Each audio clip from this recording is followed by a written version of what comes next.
College படிக்கிற பிள்ளைகள் மேல ஆண்டவருடைய கரம் இருக்கட்டும்.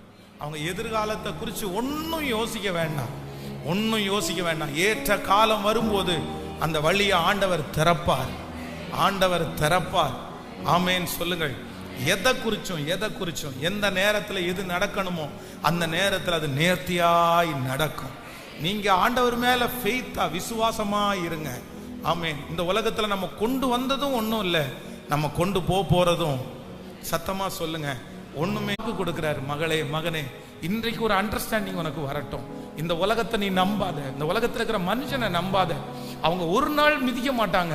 நீ எந்த அளவுக்கு குனிஞ்சு போறியோ அந்த அளவுக்கு உங்களை மிதிப்பாங்க. நீங்க எந்த அளவுக்கு வருத்தப்படுறீங்களோ அந்த அளவுக்கு உங்களை மிதிப்பாங்க. இது ஈவு இரக்கம் இல்லாத உலகம், இது அன்பில்லாத உலகம், இது ரொம்ப மோசமான உலகம். இங்கே இருக்கிற அநேகம் பேரு ரொம்ப கொடுமையானவர்களா இருக்கிறாரு. ஆண்டவர்